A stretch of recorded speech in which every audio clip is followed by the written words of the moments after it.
गुरु अर्जन साहब महाराज आप जी ने धीरज नूं धर्म बनाया होया है। गुरमत गंभीर हे गुरु अर्जन साहब महाराज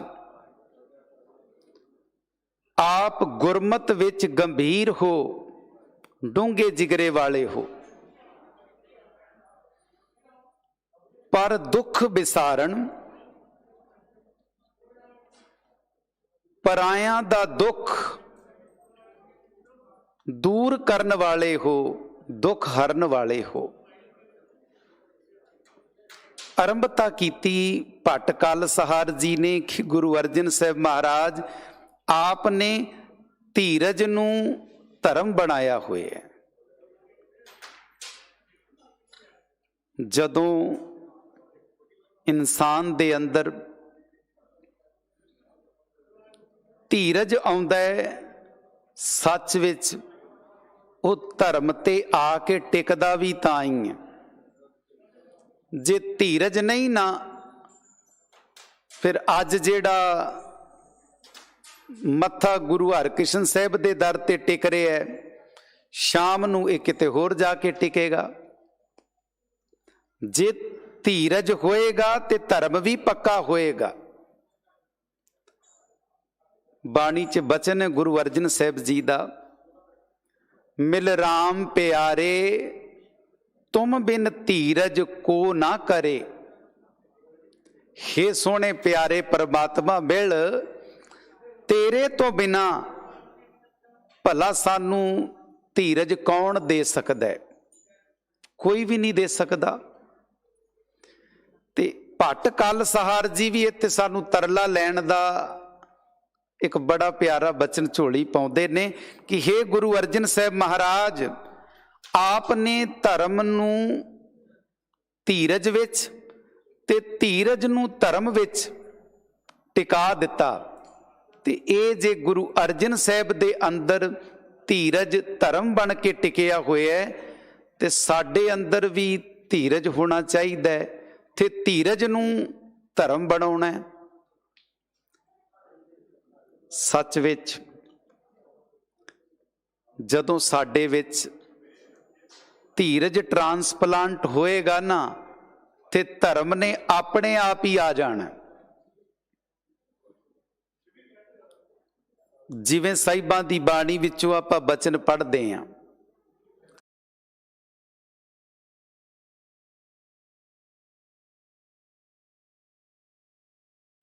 कि जदों इंसान धर्म कमाउण तुरदा है ते वो सोचदा है कि सारियां चीज़ां मैनूं बाहरों मिलियां ने, कपड़े बाहरों मिले, धन दौलत बाहरों मिली, ऐशो इशरत बाहरों मिली, दुनिया की चहल पहल बाहरों मिली, तो शायद धर्म भी कितों बाहरों लै लवांगा। पर धर्म तो अंदरों कमाउणा सी। पैसे बाहरों कमा लए, कपड़ा बाहरों ले लिया, पर धर्म ते धीरज अंदरों प्रगट करना है। सतगुरु दी बाणी विच आपां बचन पढ़दे हां भी जैसा बालक भाए सो भाई, लख अपराध कमावै, कर उपदेश झिड़कै बहु भांति, बहुड़ पिता गल लावै, पिछले अवगुण बख्श लए प्रभ आगे मार्ग पावै। हुण जे तू धीरज नूं धर्म बनाएगा ते गुरु दे दर ते आके खड़ोएगा, ते फिर स्वीकार करेगा ना, धीरज वाला बंदा ते स्वीकार करेगा कि मालका मेरे च अवगुण ने, मेरे च गलतियां ने, मैं स्वीकार करदा हाँ।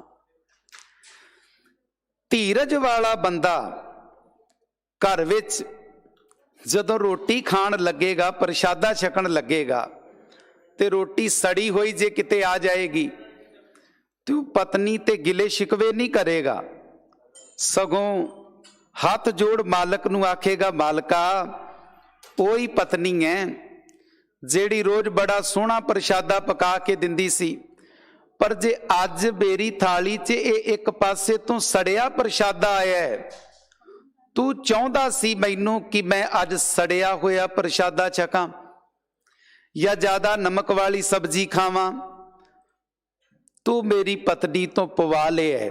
ਹੁਣ ਧੀਰਜ ਵਾਲਾ ਬੰਦਾ ਧੀਰਜ ਵਿੱਚ ਟਿਕ ਜਾਏਗਾ ਤੇ ਉਹ ਉਸ ਵਕਤ ਵੀ ਧਰਮ ਕਮਾ ਲਏਗਾ, ਤੇ ਜਿਹਦੇ ਅੰਦਰ ਧੀਰਜ ਨਹੀਂ ਹੋਏਗਾ ਉਹ ਇੰਨੀ ਜਿਹੀ ਗੱਲ ਤੋਂ ਪਤਨੀ ਨਾਲ ਤਕਰਾਰ ਕਰੇਗਾ ਤੇ ਘਰ ਦੇ ਵਿੱਚ ਮਹਾਭਾਰਤ ਪੈਦਾ ਕਰ ਲਵੇਗਾ। ਸਤਿਗੁਰੂ ਦੀ ਬਾਣੀ ਵਿੱਚ ਬੇਅੰਤ ਥਾਵਾਂ ਤੇ ਧੀਰਜ ਸਿੱਖ ਦੇ ਜੀਵਨ ਵਿੱਚ ਆਵੇ, ਪਾਤਸ਼ਾਹ ਨੇ ਬਚਨ ਝੋਲੀ ਪਾਏ ਨੇ। ਸਹਿਜੇ ਜਾਗੈ ਸਹਿਜੇ ਸੋਵੈ, ਆਤਮਕ ਅਡੋਲਤਾ ਦੀ ਅਵਸਥਾ ਵਿੱਚ ਟਿਕ ਕੇ ਸਿੱਖ ਜਾਗਦਾ ਹੈ, ਆਤਮਕ ਅਡੋਲਤਾ ਦੀ ਅਵਸਥਾ ਵਿੱਚ ਧੀਰਜ ਵਿੱਚ ਟਿਕ ਕੇ ਸੌਂਦਾ ਹੈ। ਹੁਣ ਧੀਰਜ ਵਿੱਚ ਕਮਾਉਂਦਾ ਹੈ, ਧੀਰਜ ਵਿੱਚ ਖਾਂਦਾ ਹੈ, ਤੇ ਜੀਵਨ ਦੇ ਵਿੱਚ ਇਹ ਰੱਬੀ ਗੁਣ ਧੀਰਜ ਵਾਲਾ ਟਰਾਂਸਪਲਾਂਟ ਕਰ ਲੈਂਦਾ। ਗੁਣ ਕਦੇ ਰੁਕਦਾ ਨਹੀਂ। ਜੇ ਬਾਪ ਅੰਦਰ ਧੀਰਜ ਹੈ ਤੇ ਪੁੱਤਰ ਅੰਦਰ ਵੀ ਜ਼ਰੂਰ ਆਏਗਾ। ਜਿਵੇਂ ਤਵੇ ਦੇ ਥੱਲੇ ਗੈਸ ਬਲੀ, ਅੱਗ ਬਲੀ, ਗੈਸ ਨੇ ਆਪਣਾ ਗੁਣ, ਅੱਗ ਨੇ ਆਪਣਾ ਗੁਣ ਤਵੇ 'ਚ ਟਰਾਂਸਪਲਾਂਟ ਕੀਤਾ।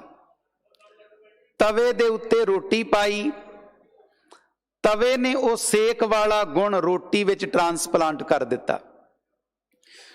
ਰੋਟੀ ਵਿੱਚ ਉਹ ਤਵੇ ਦਾ ਸੇਕ ਆ ਗਿਆ, ਐਨਰਜੀ ਆ ਗਈ, ਉਹ ਰੋਟੀ ਬੰਦੇ ਦੇ ਅੰਦਰ ਗਈ। ਰੋਟੀ ਨੇ ਉਹ ਐਨਰਜੀ, ਉਹ ਸੇਕ, ਉਹ ਤਾਕਤ ਬੰਦੇ ਦੇ ਸਰੀਰ ਵਿੱਚ ਬਖਸ਼ ਦਿੱਤੀ। ਬੰਦੇ ਨੇ ਰੋਟੀ ਤੋਂ ਮਿਲੀ ਐਨਰਜੀ ਕਿਸੇ ਕੰਮ ਵਿੱਚ ਲਾ ਦਿੱਤੀ, ਤੇ ਉਹ ਗੁਣ ਅੱਗੇ ਤੋਂ ਅੱਗੇ ਟਰਾਂਸਪਲਾਂਟ ਹੁੰਦਾ ਚਲਾ ਗਿਆ। ਸੱਚ ਵਿੱਚ ਜੇ ਸਾਡੇ ਅੰਦਰ ਧੀਰਜ ਹੋਏਗਾ, ਧੀਰਜ ਨੂੰ ਧਰਮ ਬਣਾ ਕੇ ਤੁਰਾਂਗੇ, ਤੇ ਫਿਰ ਇਹ ਗੁਣ ਸਾਡੇ ਬੱਚਿਆਂ ਵਿੱਚ ਤੇ ਘਰ ਦੇ ਹੋਰ ਮੈਂਬਰਾਂ ਵਿੱਚ ਵੀ ਟਰਾਂਸਪਲਾਂਟ ਹੋਏਗਾ। ਤੇ ਭੱਟ ਕਲਸਹਾਰ ਜੀ ਫਰਮਾਉਂਦੇ ਨੇ, ਧਰਮ ਧੀਰ, ਹੇ ਗੁਰੂ ਅਰਜਨ ਸਾਹਿਬ ਮਹਾਰਾਜ, ਆਪ ਨੇ ਧੀਰਜ ਨੂੰ ਧਰਮ ਬਣਾਇਆ ਹੈ। ਗੁਰਮਤ ਗੰਭੀਰ, ਹੇ ਗੁਰੂ ਅਰਜਨ ਸਾਹਿਬ ਮਹਾਰਾਜ, ਆਪ ਗੁਰਮਤ ਵਿੱਚ ਗੰਭੀਰ ਹੋ। ਜੇ ਗੁਰੂ ਅਰਜਨ ਸਾਹਿਬ ਮਹਾਰਾਜ ਗੁਰਮਤ ਵਿੱਚ ਗੰਭੀਰ ਨੇ, ਤੇ ਫਿਰ ਸਾਨੂੰ ਵੀ ਗੁਰਮਤ 'ਚ ਗੰਭੀਰ ਹੋਣਾ ਚਾਹੀਦਾ ਹੈ।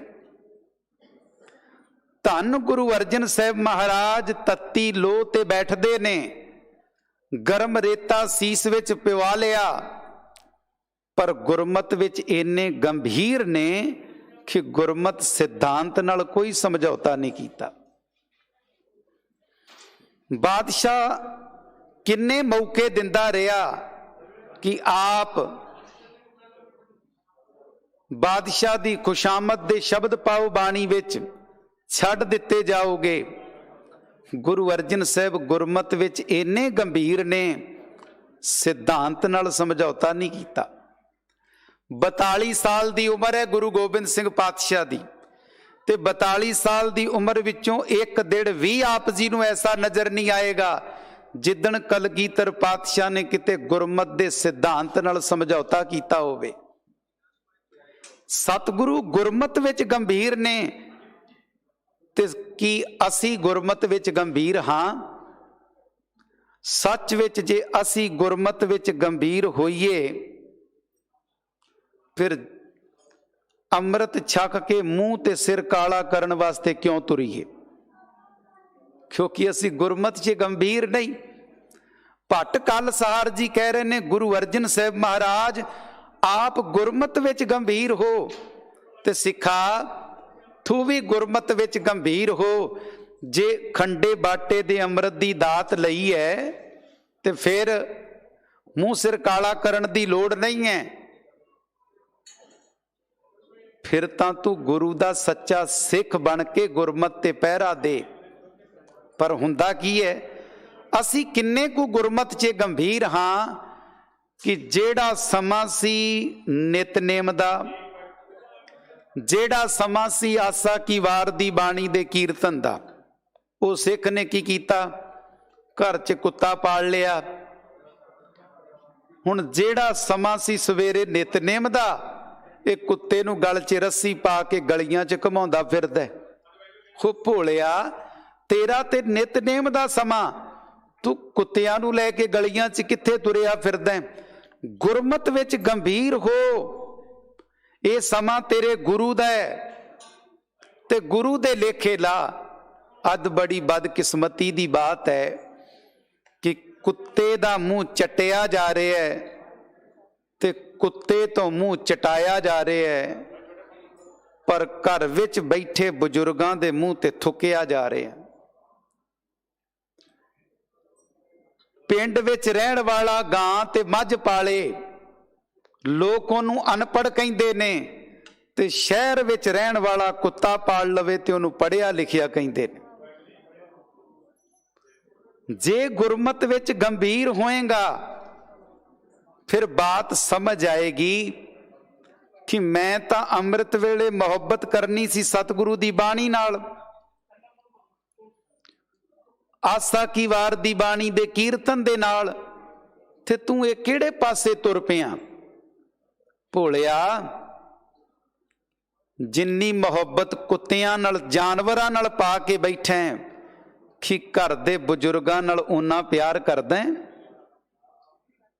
ਕਿ ਸੱਚ ਵਿੱਚ ਓਨਾ ਕੁ ਤੂੰ ਗੁਰਮਤਿ ਤੇ ਪਹਿਰਾ ਦਿੰਨਾ। ਜਿੰਨਾ ਇਨਸਾਨ ਜਾਨਵਰਾਂ ਨਾਲ, ਖਾਸ ਕਰਕੇ ਕੁੱਤੇ ਬਿੱਲੀਆਂ ਨਾਲ ਸ਼ਹਿਰਾਂ ਵਿੱਚ ਮੁਹੱਬਤ ਹੋਣ ਲੱਗ ਪਈ।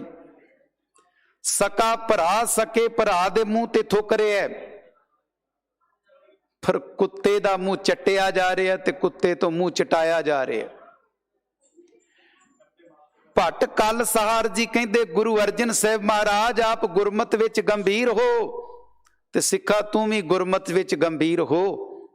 ਹੁੰਦਾ ਕੀ ਹੈ, ਤੂੰ ਕਿੰਨਾ ਕੁ ਗੁਰਮਤਿ 'ਚ ਗੰਭੀਰ ਹੈ ਸੋਚ ਕੇ ਦੇਖ। ਤੇਰੇ ਪੁੱਤਰ ਦਾ ਵਿਆਹ ਹੋਵੇ, ਪੁੱਤਰ ਦੇ ਵਿਆਹ ਤੇ 20-25 ਲੱਖ ਰੁਪਈਆ ਖਰਚ ਕਰਦਾ ਹੈ, ਇਹ ਦਿਖਾਉਣ ਵਾਸਤੇ ਵੀ ਰਿਸ਼ਤੇਦਾਰ ਕਹਿਣ ਵੀ ਵਿਆਹ 'ਚ ਕਮਾਲ ਕਰ ਦਿੱਤੀ। ਪਰ ਜਿੱਦਣ ਪੁੱਤਰ ਦਾ ਵਿਆਹ ਸੀ, ਪੁੱਤਰ ਨੇ ਘੋੜੀ ਚੜ੍ਹਨਾ ਸੀ, ਉਦਣ ਕਿਰਪਾਨ ਜਿਹੜੀ ਪੁੱਤਰ ਨੂੰ ਪਕੜਾਉਣੀ ਸੀ ਉਹ ਲਾਗੇ ਦੇ ਗੁਰਦੁਆਰੇ ਤੋਂ ਮੰਗ ਕੇ ਲਿਆਂਦੀ। ਵਿਆਹ ਤੇ 25 ਲੱਖ ਰੁਪਈਆ ਖਰਚ ਦਿੱਤਾ ਪੁੱਤਰ ਦੇ, ਪਰ ਆਨੰਦ ਕਾਰਜ ਵੇਲੇ ਜਿਹੜੀ ਸ਼ਮਸ਼ੀਰ ਕਿਰਪਾਨ ਪਕੜਨੀ ਸੀ ਉਹ ਗੁਰਦੁਆਰਿਓਂ ਮੰਗ ਕੇ ਲਿਆਂਦੀ। ਜੇ ਸੱਚ ਵਿੱਚ ਤੂੰ ਗੁਰਮਤਿ 'ਚ ਗੰਭੀਰ ਹੁੰਦਾ ਫਿਰ ਪੁੱਤਰ ਦੇ ਆਨੰਦ ਕਾਰਜ ਤੋਂ ਪਹਿਲਾਂ 2 ਕਿਰਪਾਨਾਂ ਖਰੀਦਦਾ। ਇੱਕ ਤੂੰ ਗੁਰੂ ਘਰ ਭੇਟਾ ਕਰਦਾ, ਦੂਜੀ ਆਪਣੇ ਪੁੱਤਰ ਦੇ ਆਨੰਦ ਕਾਰਜ ਵੇਲੇ ਪੁੱਤਰ ਦੇ ਹੱਥ ਪਕੜਾਉਂਦਾ, ਜੇ ਗੁਰਮਤਿ ਵਿੱਚ ਗੰਭੀਰ ਹੋਵੇਂ।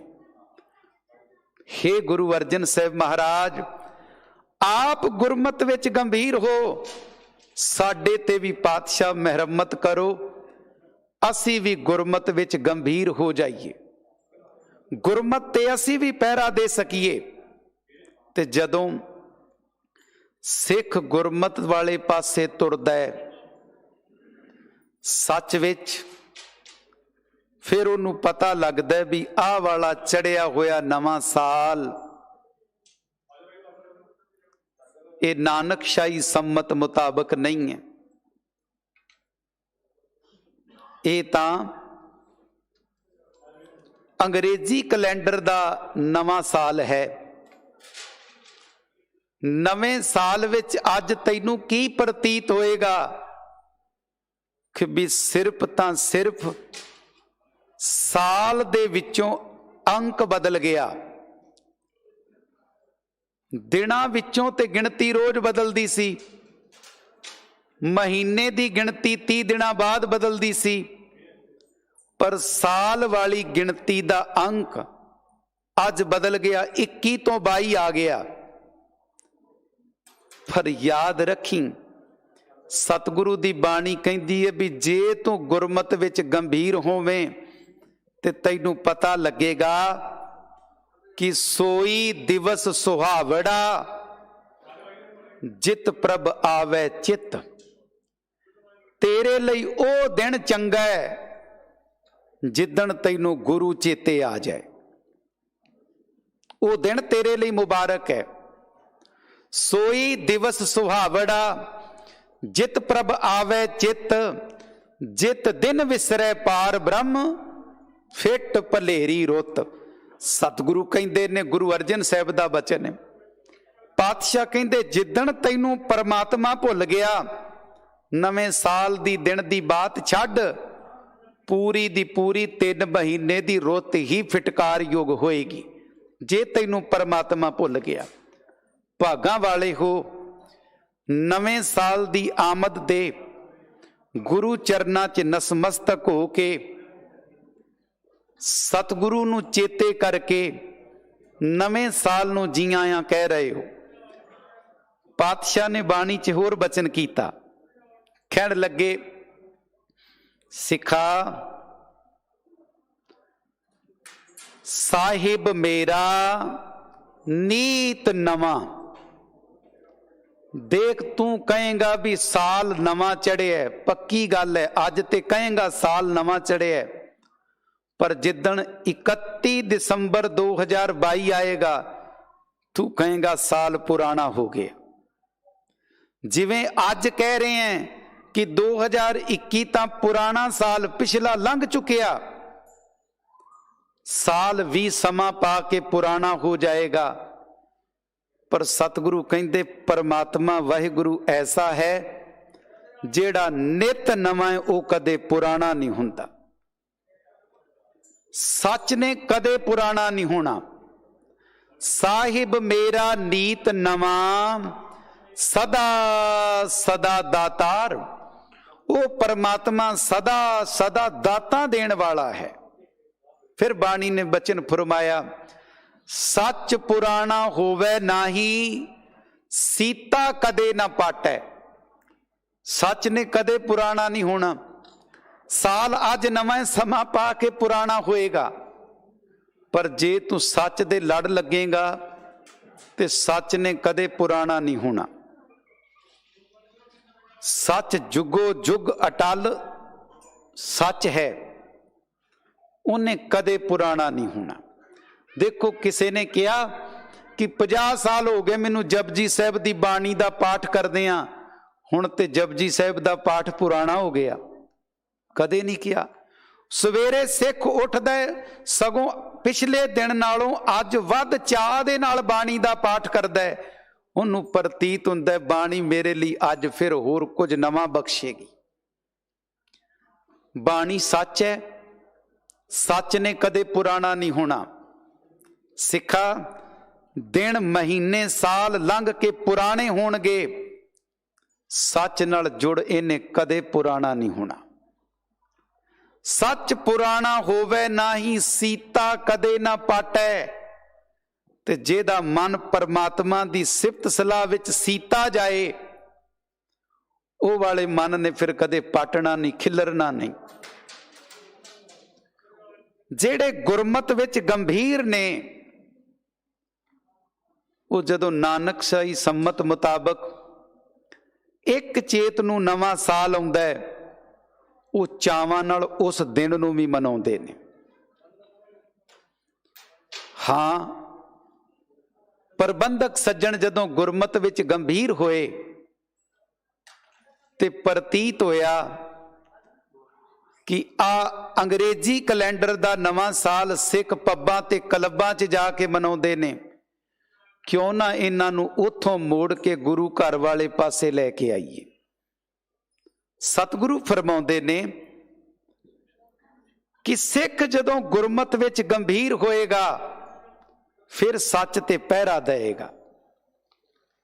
इतिहास विचों एक बचन, गुरमत विच सिख दा गंभीर होना ਉਹਦੇ ਜੀਵਨ ਨੂੰ ਕਿੱਥੇ ਖੜਾ ਕਰ ਦਿੰਦਾ ਹੈ। ਭਾਈ ਤਾਰੂ ਸਿੰਘ ਗੁਰਮਤ ਵਿੱਚ ਗੰਭੀਰ ਨੇ। ਜਿੱਦਣ ਹਰ ਭਗਤ ਨਿਰੰਜਨੀਆਂ ਭਾਈ ਤਾਰੂ ਸਿੰਘ ਦੀ ਸਾਰੀ ਖਬਰ ਲੈ ਲੈਂਦਾ ਹੈ ਤੇ ਜਾ ਕੇ ਜ਼ਕਰੀਆ ਖਾਂ ਦੇ ਦਰਬਾਰ ਵਿੱਚ ਭਾਈ ਤਾਰੂ ਸਿੰਘ ਬਾਰੇ ਦੱਸਦਾ ਹੈ। ਉਸ ਵਕਤ ਦਾ ਉਹ ਸਾਰਾ ਦ੍ਰਿਸ਼ ਭਾਈ ਰਤਨ ਸਿੰਘ ਭੰਗੂ ਹੁਰਾਂ ਨੇ ਪ੍ਰਾਚੀਨ ਪੰਥ ਪ੍ਰਕਾਸ਼ ਦੇ ਪੰਨਾ ਨੰਬਰ 176 ਤੇ ਬਖਸ਼ਿਸ਼ ਕੀਤਾ। ਮੈਂ ਇਸ ਲਈ ਬੇਨਤੀ ਕਰਨ ਲੱਗਾ ਵੀ ਭੱਟ ਕਲ ਸਹਾਰ ਜੀ ਕਹਿੰਦੇ, ਹੇ ਗੁਰੂ ਅਰਜਨ ਸਾਹਿਬ ਮਹਾਰਾਜ, ਆਪ ਗੁਰਮਤ ਵਿੱਚ ਗੰਭੀਰ ਹੋ। ਤੇ ਜਿੱਦਣ ਸਿੱਖ ਗੁਰੂ ਦੀ ਗੁਰਮਤ ਕਮਾਉਂਦਾ ਹੈ ਤੇ ਸਿੱਖ ਗੁਰਮਤ ਵਿੱਚ ਕਿੰਨਾ ਕੁ ਗੰਭੀਰ ਹੋ ਜਾਂਦਾ ਹੈ। ਇਹ ਗੱਲ ਹੁਣ ਭਾਈ ਤਾਰੂ ਸਿੰਘ ਗੁਰਮਤ 'ਚ ਕਿੰਨਾ ਗੰਭੀਰ ਹੈ, ਇਹ ਗੱਲ ਹਰ ਭਗਤ ਨਿਰੰਜਨੀਆਂ ਜ਼ਕਰੀਆ ਖਾਂ ਦੀ ਕਚਹਿਰੀ ਵਿੱਚ ਦਰਬਾਰ ਵਿੱਚ ਕਹਿ ਰਿਹਾ। ਕੀ ਕਹਿੰਦਾ ਭਾਈ ਰਤਨ ਸਿੰਘ ਭੰਗੂ ਲਿਖਦੇ ਨੇ, ਹਰ ਭਗਤ ਨਿਰੰਜਨੀਏ ਯੋਂ ਕਹੀ, ਭੂਲਾ ਪਿੰਡ ਇੱਕ ਮਾਝੇ ਅਹੀ। ਹਰ ਭਗਤ ਨਿਰੰਜਨੀਆਂ ਕਹਿੰਦਾ ਜ਼ਕਰੀਆ ਖਾਂ ਮਾਝੇ ਦੀ ਧਰਤੀ ਤੇ ਇੱਕ ਪੂਲਾ ਪਿੰਡ ਹੈ। ਤਾਰੂ ਸਿੰਘ ਤੈਂ ਖੇਤੀ ਕਰੇ, ਸਾਤ ਪਿੰਡ ਵੋ ਹਾਲਾ ਭਰੇ। ਉੱਥੇ ਤਾਰੂ ਸਿੰਘ ਨਾਂ ਦਾ ਇੱਕ ਸਿੱਖ ਰਹਿੰਦਾ, ਖੇਤੀ ਦਾ ਕੰਮ ਕਰਦਾ, ਪਿੰਡ ਦਿਆਂ ਦੇ ਨਾਲ ਸਾਲ ਬਾਅਦ ਆਪਣੀ ਖੇਤੀ ਦਾ ਟੈਕਸ ਵੀ ਭਰਦਾ ਹੈ। ਸਾਤ ਪਿੰਡ ਵੋ ਹਾਲਾ ਭਰੇ, ਟੈਕਸ ਵੀ ਭਰਦਾ ਹੈ। ਤਿਸ ਕੈ ਇੱਕ ਭੈਣ ਰਮਾਈ, ਪੀਸ ਕੂਟ ਵੈ ਕਰੇ ਕਮਾਈ। ਉਹਦੀ ਇੱਕ ਮਾਂ ਹੈ, ਇੱਕ ਉਹਦੀ ਭੈਣ ਹੈ। ਚੱਕੀ ਚਲਾ ਕੇ ਦਾਣੇ ਪੀ ਕੇ ਆਟਾ ਤਿਆਰ ਕਰਦੀਆਂ ਨੇ ਤੇ ਆਪਣਾ ਦਿਨ ਦਾ ਸਮਾਂ ਗੁਜ਼ਾਰਦੀਆਂ ਨੇ। ਹੈ ਤਿਸ ਕੈ ਇੱਕ ਭੈਣ ਰਮਾਈ, ਪੀਸ ਕੂਟ ਵੈ ਕਰੇ ਕਮਾਈ। ਤੇ ਹਰ ਭਗਤ ਨਿਰੰਜਨੀਏ ਤੋਂ ਜ਼ਕਰੀਆ ਖਾਂ ਪੁੱਛਦਾ ਹੈ ਵੀ ਤਾਰੂ ਸਿੰਘ ਹੋਰ ਕੀ ਕੀ ਕਰਦਾ ਹੈ। ਤੇ ਅੱਗਿਓਂ ਫਿਰ ਉੱਤਰ ਦਿੰਦਾ ਹੈ। ਹਰ ਭਗਤ ਨਿਰੰਜਨੀਆਂ ਕਹਿਣ ਲੱਗਾ ਕਿ ਜ਼ਕਰੀਆ ਖਾਂ, ਜਿਹੜੀ ਖਬਰ ਮੈਂ ਭਾਈ ਤਾਰੂ ਸਿੰਘ ਦੀ ਲੈ ਕੇ ਆਇਆ ਉਹ ਤੇਰੇ ਪੈਰਾਂ ਥੱਲੋਂ ਜ਼ਮੀਨ ਕੱਢ ਦੇਗੀ। ਪੁੱਛਿਆ ਵੀ ਕਿਹੜੀ ਖਬਰ ਲੈ ਕੇ ਆਇਆ? ਕਹਿੰਦਾ ਗੰਗਾ ਜਮਨਾ ਨਿਕਟ ਨਾ ਜਾਵੇ। ਭਾਈ ਤਾਰੂ ਸਿੰਘ ਗੁਰਮਤ ਵਿੱਚ ਇੰਨਾ ਗੰਭੀਰ ਹੈ ਕਿ ਉਹ ਗੰਗਾ ਦੇ ਇਸ਼ਨਾਨ ਲਈ ਨਹੀਂ ਜਾਂਦਾ, ਜਮਨਾ ਤੇ ਵੀ ਨਹੀਂ ਜਾਂਦਾ। ਗੰਗਾ ਜਮਨਾ ਨਿਕਟ ਨਾ ਜਾਵੇ, ਆਪਣੇ ਗੁਰ ਕੀ ਛਪੜੀ ਨਾਵੇ। ਹੁਣ ਹਰ ਭਗਤ ਨਿਰੰਜਨੀਆਂ ਆਪਣੀ ਬੋਲੀ ਵਿੱਚ ਦੱਸਦਾ ਹੈ ਕਿ ਭਾਈ ਤਾਰੂ ਸਿੰਘ ਧੰਨ ਗੁਰੂ ਰਾਮਦਾਸ ਪਾਤਸ਼ਾਹ ਦੇ ਦਰ ਦੇ ਸਰੋਵਰ ਵਿੱਚ ਇਸ਼ਨਾਨ ਕਰਦਾ। ਉਹ ਸਰੋਵਰ ਨੂੰ ਆਪਣੀ ਬੋਲੀ 'ਚ ਛਪੜੀ ਕਹਿ ਰਿਹਾ। ਗੁਰਮਤ ਵਿੱਚ ਇੰਨਾ ਗੰਭੀਰ ਹੈ ਭਾਈ ਤਾਰੂ ਸਿੰਘ, ਸਿੱਖੀ ਸੇਵਕੀ ਇੰਨੀ ਪੱਕੀ ਹੈ ਕਿ ਗੰਗਾ ਜਮਨਾ ਦੇ ਇਸ਼ਨਾਨ ਲਈ ਨਹੀਂ ਜਾਂਦਾ, ਗੁਰੂ ਰਾਮਦਾਸ ਪਾਤਸ਼ਾਹ ਦੇ ਦਰ ਤੇ ਜਾ ਕੇ ਸਰੋਵਰ 'ਚ ਇਸ਼ਨਾਨ ਕਰਦਾ। ਗੁਰਮਤ ਵਿੱਚ ਗੰਭੀਰ ਹੈ। ਪੁੱਛਿਆ ਵੀ ਹੋਰ ਕੀ ਕੀ ਕਰਦਾ ਤੇ ਹਰ ਭਗਤ ਨਿਰੰਜਨੀਆਂ ਉੱਤਰ ਦਿੰਦਾ, ਕਹਿੰਦਾ ਬਾਂਗ ਸਲਾਰ ਸੁਨ ਮੁੰਦੇ ਕਾਨ। ਕਹਿੰਦਾ ਵੀ ਉਹਦੇ ਪਿੰਡ 'ਚ ਜਦੋਂ ਮੌਲਵੀ ਬਾਂਗ ਦਿੰਦਾ ਆਪਣੇ ਕੰਨ ਬੰਦ ਕਰ ਲੈਂਦਾ। ਹੁਣ ਸਿੱਖ ਕਿੱਡਾ ਕੁ ਗੁਰਮਤ 'ਚ ਗੰਭੀਰ ਹੋਏਗਾ ਭਾਈ ਤਾਰੂ ਸਿੰਘ ਕਿ ਮੌਲਵੀ ਬਾਂਗ ਦੇਵੇ ਤੇ ਭਾਈ ਤਾਰੂ ਸਿੰਘ ਕੰਨ ਬੰਦ ਕਰ ਲਵੇ। ਹੁਣ ਇਹ ਗੱਲ ਦੁਸ਼ਮਣ ਦੇ ਦਰਬਾਰ ਵਿੱਚ ਦੁਸ਼ਮਣ ਦੱਸ ਰਿਹਾ, ਹਰ ਭਗਤ ਨਿਰੰਜਨੀਆਂ ਦੱਸ ਰਿਹਾ ਜ਼ਕਰੀਏ ਖਾਂ ਨੂੰ। ਭਾਈ ਰਤਨ ਸਿੰਘ ਭੰਗੂ ਲਿਖ ਰਹੇ ਨੇ, ਕਹਿ ਰਹੇ ਨੇ बांग सलार सुन मूंदे कान, रोट सीरनी पीर न खान। वो वीरवार वाले दिन रोट भी नहीं पकाउंदा, वो सीरनी भी नहीं वंडदा, ते वो किसी पीर फकीर नूं भी नहीं मनदा। इन्ना गुरमत विच गंभीर है। उस वक्त जकरिया खां ने भाई तारू सिंह नूं गिरफ्तार करन दा हुक्म दे दिता। भाई तारू सिंह नूं गिरफ्तार करके ले आंदा। हुण गुरमत विच गंभीर है भाई तारू सिंह, गुरमत विच अत दा डूंगा जीवन है। ते हुण जकरिए खां दे सामने है, ते जकरिया खां अग्गियों कहिंदा ओ भाई तारू सिंह अपने केस कटवा ते मुसलमान बन। भाई तारू सिंह कहिंदा ये बातां छड्ड, तू अगली गल दस। जकरिया खां कहिंदा पैर दी जुत्ती नाल तेरे सिर दे केस झाड़ दियांगा, नाइयां नूं कह के तेरे सिर दे केस मुनवा दियांगा। अग्यों बचन होए रतन सिंह भंगू लिखदे ने, जकरिया कहिंदा जू तन संग करूं बाल दूर, नाइयन कहियो मन मुन्नियो सिर जरूर। जुत्ती दे नाल तेरे सिर दे केस झाड़ दियांगा, नाइयां नूं कह के तेरा सिर मुनवा दियांगा। अग्यों भाई तारू सिंह मुस्कुरा के कहिंदे ने ये हुण जिहड़ा गुरमत च गंभीर होएगा ना, ये बचन उहदे जीवन चों प्रगट होणगे। भाई तारू सिंह अग्यों कहिंदा तब तारू सिंह ओस कहो, वह जूत तुम्हारे पाए, जो सिख पूरे सतगुरु तिन सिर केस निभाए। ओ जकरिया खां तू कहना तेरी जुत्ती मेरे सिर च, मैं तैनू गुरु नू साक्षी जान के कहना मेरी जुत्ती तेरे सिर च पएगी। जेड़ा पूरा गुरु दा सिख हुंदा है, गुरमत विच जेड़ा गंभीर हुंदा है, गुरु ओदी सिੱਖੀ केसां सवासां संग आप निभवा लैंदा है। तब तारू सिंह ओस कहो, वह जूत तुम्हारे पाहे, जो सिख पूरे सतगुरु तिन सिर केस निभाहे। सिखा जे तू गुरमत विच गंभीर हुंदा ते तेरे बच्चियां दे सिरां तो अज केस ना लुट्टे जांदे। जे तू गुरमत विच गंभीर हुंदा तेरे घर चों नितनेम ना लुटिया जांदा। जे तू गुरमत विच गंभीर हुंदा तेरे बच्चियां दे मुखड़े तो गुरमुखी ना विसरदी, पंजाबी ना जांदी। रोज सिंह साहब लॉसमेंट करते ने अपने बच्चियां नाल पंजाबी बोलो।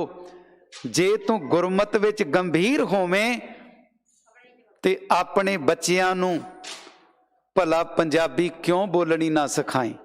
दरअसल तू गुरमत विच गंभीर होया ही नहीं। भट्ट कलसहार जी फरमाउंदे ने, हे गुरु अर्जन साहब महाराज आप गुरमत विच गंभीर हो। सच विच जे गुरु अर्जन साहब गुरमत विच गंभीर ने ते की ये गुण साडे जीवन च नहीं होना चाहिए। जे असी गुरमत विच गंभीर होइए, जिदन पुत ने सिर दा जूड़ा सिर तो खोल के धौण ते कीता सी ते पैरां वाली जराब सिर ते पाई सी। जे मां ते बाप घर विच गुरमत च गंभीर हुंदे, उस वक्त पुत्तर दी बाह पकड़दे, पुत्तर तैनू असी सिर दा जूड़ा धौण ते करन दी इजाजत नहीं देंगे, क्योंकि गुरमत विच गंभीर। पर असी ते गुरमत चों अवेसले हो गए। अज बच्चे सिर दा जूड़ा धौण ते करके गुरुद्वारे आउंदे ने। इत्थे बार बार सेवादार ते ग्रंथी सिंह बेनती करते ने, वो भोलिओ अज भट्ट कलसहार जी फरमा रहे ने कि गुरमत विच गंभीर हो। जे सच विच गुरमत विच गंभीर होवांगे ਤੇ ਆਪਣੇ ਘਰ ਦੇ ਬੱਚਿਆਂ ਦੇ ਸਿਰਾਂ ਦੇ ਕੇਸ ਬਚਾ ਲਵਾਂਗੇ। ਜੇ ਗੁਰਮਤ ਵਿੱਚ ਗੰਭੀਰ ਹੋਵਾਂਗੇ ਤੇ ਬੱਚਿਆਂ ਦੇ ਮੁਖੜੇ ਤੋਂ ਪੰਜਾਬੀ ਬਚਾ ਲਵਾਂਗੇ, ਮਾਂ ਬੋਲੀ ਬਚਾ ਲਵਾਂਗੇ। ਜੇ ਗੁਰਮਤ ਵਿੱਚ ਗੰਭੀਰ ਹੋਵਾਂਗੇ ਤੇ ਸੱਚ ਜਾਣਨਾ, ਫਿਰ ਘਰਾਂ ਵਿੱਚ ਨਿਤਨੇਮ ਤੇ ਆਸਾ ਕੀ ਵਾਰ ਦਾ ਕੀਰਤਨ ਬਚਾ ਲਵਾਂਗੇ। ਅਲੋਪ ਹੋ ਗਿਆ ਨਿਤਨੇਮ, ਕਿਉਂ? ਗੁਰਮਤ ਵਿੱਚ ਗੰਭੀਰ ਰਹੇ ਨਹੀਂ।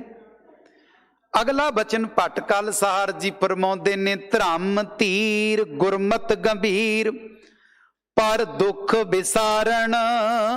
ਹੇ ਗੁਰੂ ਅਰਜਨ ਸਾਹਿਬ ਮਹਾਰਾਜ, ਪਰ ਮਾਨੇ ਪਰਾਇਆਂ ਦਾ, ਦੁੱਖ ਮਾਨੇ ਦੁੱਖ, ਵਿਸਾਰਣ ਮਾਨੇ ਵਿਸਾਰਨ ਵਾਲਿਓ, ਦੂਰ ਕਰਨ ਵਾਲਿਓ। ਹੇ ਗੁਰੂ ਅਰਜਨ ਸਾਹਿਬ ਮਹਾਰਾਜ, ਤੁਸੀਂ ਬਗਾਨਿਆਂ ਦਾ ਦੁੱਖ ਨਾਸ ਕਰਨ ਵਾਲੇ ਹੋ। ਹੁਣ ਦੇਖੋ, ਆਪਣੇ ਦੁੱਖ ਦੇ ਲਈ ਤੇ ਹਰ ਕੋਈ ਤਰਲਾ ਲੈਂਦਾ ਹੈ, ਬਗਾਨਿਆਂ ਦੇ ਦੁੱਖ ਵਾਸਤੇ ਤਰਲਾ ਤੇ ਕੋਈ ਵਿਰਲਾ ਹੀ ਲੈਂਦਾ ਹੈ ਨਾ। ਆਪਾਂ ਅੱਜ ਨਵੇਂ ਸਾਲ ਤੇ ਮੱਥਾ ਟੇਕ ਰਹੇ ਹਾਂ, ਨਮਸਕਾਰਾਂ ਕਰ ਰਹੇ ਹਾਂ ਤੇ ਅਰਦਾਸਾਂ ਕਰ ਰਹੇ ਹਾਂ ਕਿ ਪਾਤਸ਼ਾਹ ਇਹ ਨਵਾਂ ਸਾਲ ਖੁਸ਼ੀਆਂ ਵਾਲਾ ਹੋਵੇ, ਸਿਹਤਯਾਬੀ ਵਾਲਾ ਹੋਵੇ।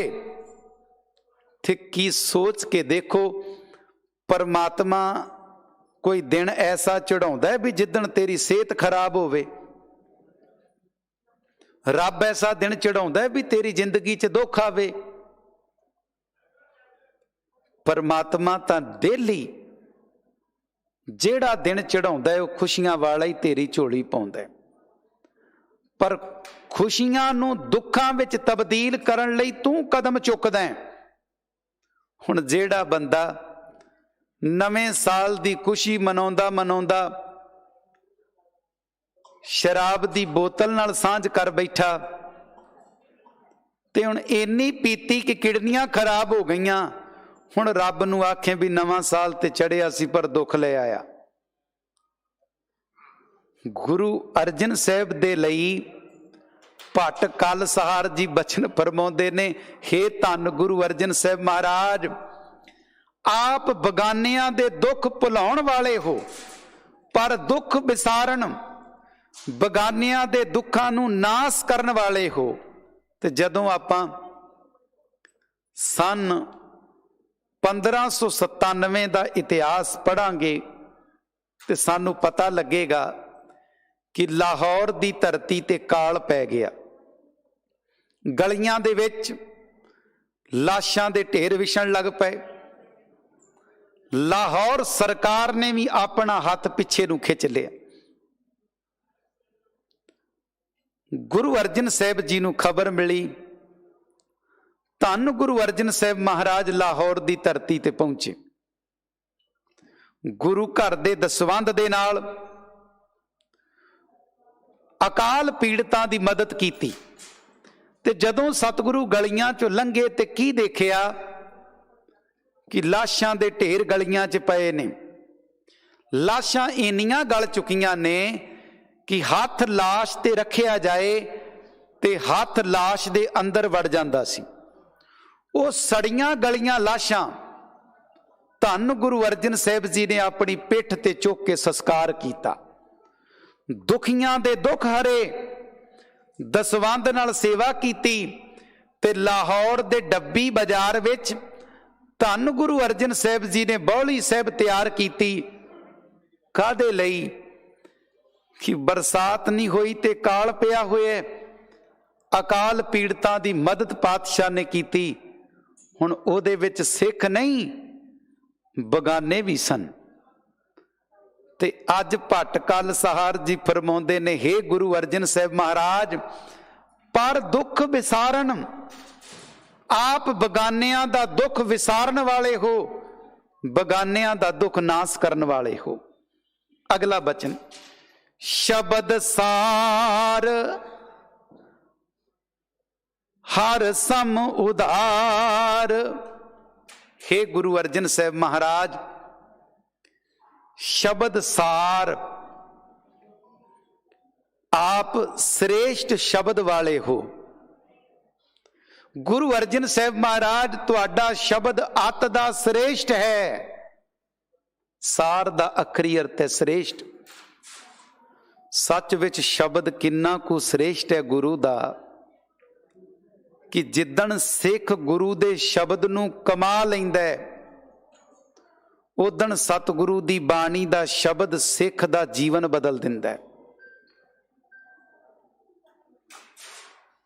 शब्द सार, आप दा शब्द श्रेष्ठ है।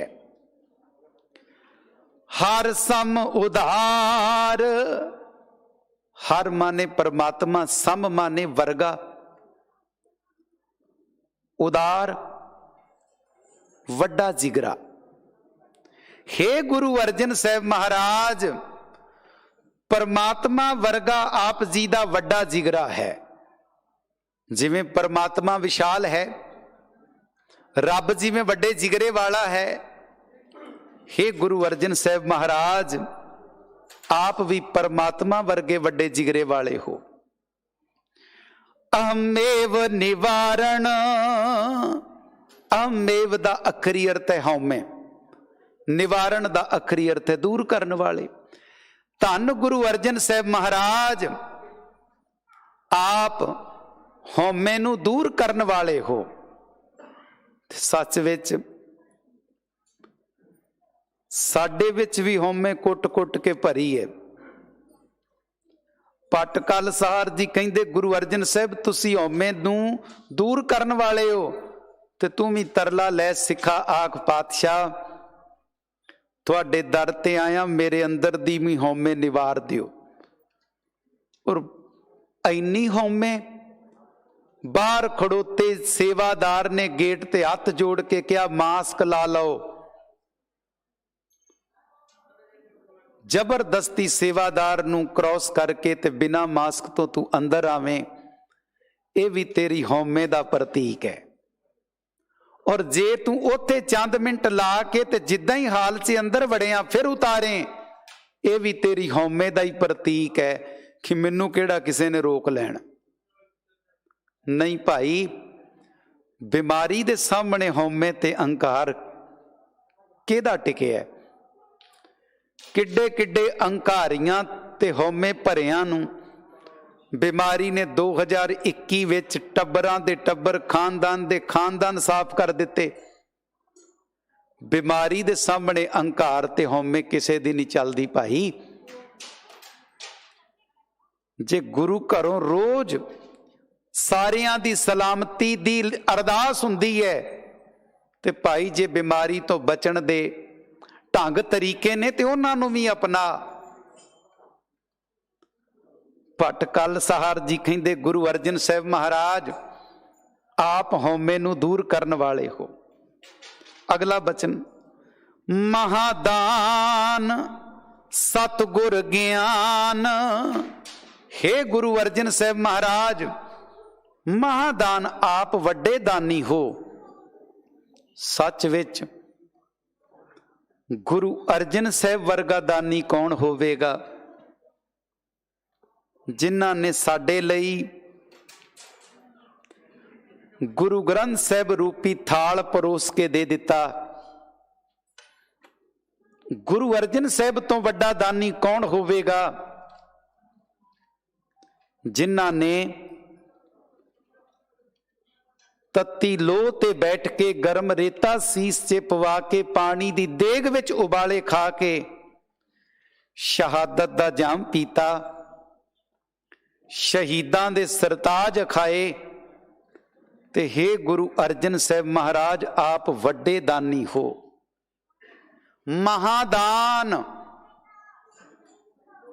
वड्डे दानी, पर इत्थे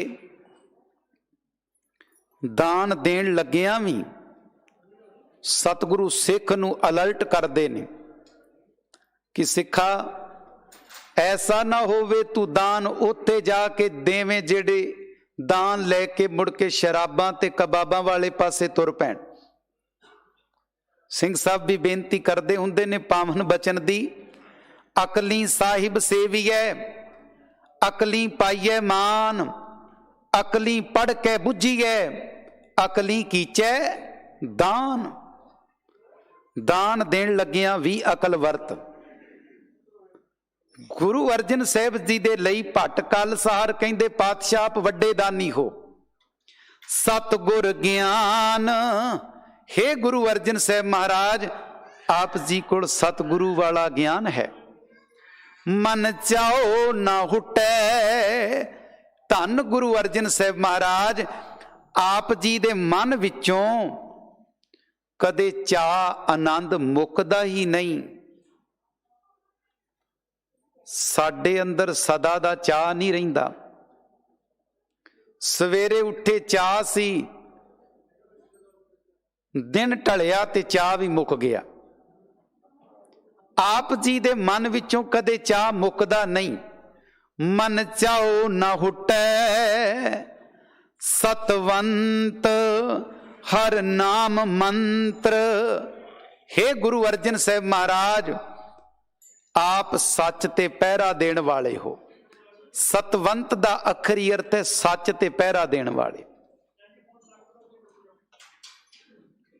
ते ए वाला गुण गुरु अर्जन साहिब वाला अपने जीवन विच भी ले आइए, असी भी सच ते पहरा दईए। हर नाम मंत्र, हे गुरु अर्जन साहिब महाराज आप जी कोल परमात्मा दे नाम दा मंत्र है। मंत्र माने उपदेश। नवनिध, जेड़ा नाम मंत्र नौ निधियां वाला है। ना निखुटै, ये नाम आप जी दे कोल कदे मुकण वाला ही नहीं। ना निखुटै, कदे नहीं मुकना। और सच विच गुरु अर्जन साहिब महाराज नाम दे खजाने वंडदे ने। इसलिए तो पातशाह ने कहा हम धनवंत भागट सच नाए, हर गुण गावें सहज सुभाए। पीयू दादे का खोल डिठा खजाना, ता मेरे मन भया निदाना। एक खजाना कदे मुकण वाला नहीं। अगला बचन, गुर रामदास तन सर्ब मैं। अखीर च भट्ट कल सहार जी कहते ने हे धन गुरु अर्जन साहिब महाराज आप गुरु रामदास पातशाह दे तन हो। तन माने सपुत्र। गुरु अर्जन साहिब महाराज गुरु अर्जन साहिब धन गुरु रामदास पातशाह दे पुत्र हन। सर्ब मैं आप सर्व व्यापक परमात्मा दे रूप हो। जेड़ा परमात्मा सर्व में सारियां विच विद्यमान है, आप उस अकाल पुरख दा रूप हो। सहज चंदोआ ताने हो। धन गुरु अर्जन साहिब महाराज आपने आत्मक अडोलता दी अवस्था विच टिक के, सहज विच टिक के आपने आत्मक अडोलता दी अवस्था वाला अपना चंदोवा ताणिया होए। वो चंदोवा जिहड़ा सदा तणिया रहने वाला है। ते इस चंदोवा भट्ट कल सहार जी कहते आपने आत्मक अडोलता दी अवस्था विच टेक के ताने। गुर अर्जुन कलुचरै तैं राज जोग रस। हे गुरु अर्जन साहिब महाराज भट्ट कल सहार जी कहते ने, कल उचरै दा अखरी अर्थ है भट्ट कल सहार जी उचरदे ने, आखदे ने। की कहते ने? हे गुरु अर्जन साहिब महाराज आपने राज अते जोग दा रस माणिया है। राज ते जोग दा रस आनंद आपने माणे है। थे सिखा अज तू घर बैठा भी नवां साल मना रहे हैं। ये बचन तेरे लिए साहिबां दा भी अंतर गुर आराधना जेहवा जप गुर नाऊ। ਹਿਰਦੇ ਵਿੱਚ ਗੁਰੂ ਗੁਰੂ ਚੇਤੇ ਕਰਨਾ ਤੂੰ ਘਰ ਬੈਠ ਕੇ ਵੀ ਕਰ ਸਕਦਾ ਹੈ। ਜਿਹਵਾ ਜਪ ਗੁਰ ਨਾਉ, ਜ਼ੁਬਾਨ ਤੋਂ ਗੁਰੂ ਗੁਰੂ ਜਪਣਾ ਘਰ ਬੈਠਿਆਂ ਵੀ ਕਰ ਸਕਦਾ ਹੈ। ਨੇਤਰੀ ਸਤਿਗੁਰ ਪੇਖਣਾ, ਜਦੋਂ ਅੱਖਾਂ ਨਾਲ ਗੁਰੂ ਦੇ ਦੀਦਾਰ ਕਰਨੇ ਨੇ ਉਦੋਂ ਤੈਨੂੰ ਗੁਰਦੁਆਰੇ ਆਉਣਾ ਪੈਂਦਾ। ਸ਼ਰਵਣੀ ਸੁਣਨਾ ਗੁਰ ਨਾਉ, ਕੰਨਾਂ ਨਾਲ ਗੁਰੂ ਦਾ ਨਾਮ ਸੁਣਨਾ ਤੇ ਤਾਂ ਵੀ ਤੈਨੂੰ ਗੁਰੂ ਕੋਲ ਆਉਣਾ ਪੈਂਦਾ। ਤੇ ਆਓ ਅਰਦਾਸ ਕਰੀਏ। ਜੇ ਭੱਟ ਕਲਸਹਾਰ ਜੀ ਨੇ ਫਰਮਾਇਆ, ਗੁਰ ਅਰਜਨ ਕਲ ਉਚਰੈ, ਤੈਂ ਰਾਜ ਜੋਗ ਰਸ ਜਾਣਿਓ। हे ਗੁਰੂ ਅਰਜਨ ਸਾਹਿਬ ਮਹਾਰਾਜ, ਆਪ ਨੇ ਰਾਜ ਅਤੇ ਜੋਗ ਦਾ ਆਨੰਦ ਮਾਣਿਆ ਤੇ ਆਪਾਂ ਵੀ ਗੁਰਮਤ ਵਿੱਚ ਗੰਭੀਰ ਹੋਈਏ, ਧੀਰਜ ਨੂੰ ਧਰਮ ਬਣਾਈਏ ਤੇ ਸੱਚ ਵਿੱਚ ਫਿਰ ਗੁਰੂ ਅਰਜਨ ਸਾਹਿਬ ਮਹਾਰਾਜ ਸਾਡੇ ਤੇ ਵੀ ਬਖਸ਼ਿਸ਼ ਤੇ ਰਹਿਮਤ ਕਰਨਗੇ। ਫਿਰ ਇਹ ਨਵਾਂ ਸਾਲ ਸੱਚ ਵਿੱਚ ਸਾਡਾ ਵੀ ਗੁਰਮਤ ਵਿੱਚ ਗੰਭੀਰ ਹੋਇਆਂ ਚਾਵਾਂ ਨਾਲ ਖੁਸ਼ੀਆਂ ਨਾਲ ਬਤੀਤ ਹੋਏਗਾ, ਜਦੋਂ ਸਿੱਖ ਗੁਰਮਤ ਵਿੱਚ ਗੰਭੀਰ ਹੋ ਜਾਏਗਾ। ਇਹ ਸੀ ਭੱਟ ਕਲਸਹਾਰ ਜੀ ਦੇ ਵੱਲੋਂ ਉਚਾਰਨ ਕੀਤੇ ਹੋਏ ਧੰਨ ਗੁਰੂ ਅਰਜਨ ਸਾਹਿਬ ਜੀ ਦੀ ਵਡਿਆਈ ਵਿੱਚ ਸਵਈਏ ਦੀ ਵਿਚਾਰ। ਆਪ ਸੰਗਤ ਨਾਲ ਬਚਨ ਸਾਂਝ ਕਰਦੇ ਹਾਂ। ਬੇਅੰਤ ਭੁੱਲਾਂ ਹੋ ਗਈਆਂ ਹੋਣਗੀਆਂ, ਭੁੱਲਾਂ ਮੇਰੀਆਂ ਜਾਣ ਮੇਰੀ ਝੋਲੀ ਪਾ ਦੇਣੀਆਂ। ਕੋਟਾਨ ਕੋਟਾਨ ਸ਼ੁਕਰਾਨਾ ਸ੍ਰੀ ਗੁਰੂ ਗ੍ਰੰਥ ਸਾਹਿਬ ਮਹਾਰਾਜ ਜੀ ਦਾ। ਸਭਨਾਂ ਦਾ ਤਹਿ ਦਿਲੋਂ ਧੰਨਵਾਦ। ਅਸੀਸ ਬਖਸ਼ੋ, ਫਤਿਹ ਪਰਵਾਨੋ ਆਖੋ ਜੀ। ਵਾਹਿਗੁਰੂ ਜੀ ਕਾ ਖਾਲਸਾ, ਵਾਹਿਗੁਰੂ ਜੀ ਕੀ ਫਤਿਹ। ਰਾਮ ਕਲੀ ਮਹੱਲਾ ਤੀਜਾ। ਆਨੰਦ ਇਕ ਓੰਕਾਰ ਸਤਿਗੁਰ ਪ੍ਰਸਾਦ। ਆਨੰਦ ਭਇਆ ਮੇਰੀ ਮਾਏ, ਸਤਿਗੁਰੂ ਮੈਂ ਪਾਇਆ। ਸਹਿਜ ਸੇਤੀ ਮਨ ਵਧੀਆਂ ਵਧਾਈਆਂ। ਰਾਗ ਰਤਨ ਪਰਵਾਰ ਭਰੀਆਂ, ਸ਼ਬਦ ਗਾਵਣ ਆਈਆਂ।